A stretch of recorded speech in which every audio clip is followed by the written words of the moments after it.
Él es Carles Sastre, exmilitante y preso de Terra Lliure, una organización terrorista de extrema izquierda catalana disuelta ya en 1995. Hoy ha ofrecido una conferencia en la Facultad de Geografía e Historia de la Universidad de Valencia. A petición de un sindicato de estudiantes de la universidad, el expreso acudía en calidad de sindicalista y durante la intervención hizo un repaso de la historia del independentismo catalán.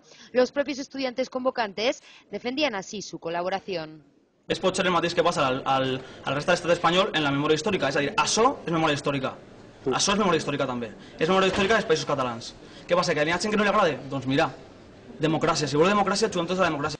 La conferencia se desarrolló con total normalidad a pesar de las reticencias de los organizadores del acto a que asistieran un grupo de estudiantes afines a la ideología del PP y los medios de comunicación. Sin embargo, al final todos pudieron asistir. En ella, los asistentes pudieron escuchar su opinión sobre el juez Garzón.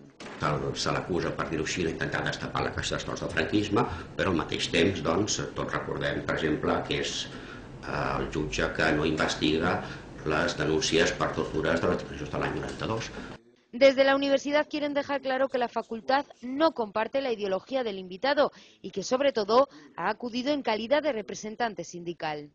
La Universidad de Valencia como tal y su equipo de gobierno en absoluto pueden estar en línea con lo que puedan representar apología del terrorismo, uso de la violencia para la defensa de las ideas o cualquier otro tipo de actividad que se pueda enmarcar dentro del concepto de ilegalidad.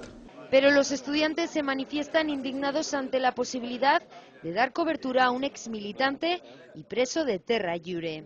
Estamos profundamente indignados con el hecho de que se produzca en el seno de nuestra universidad, la universidad de todos, pues una conferencia en este caso de un terrorista con delitos de sangre. Además, añaden que actos como estos son claras apologías del terrorismo.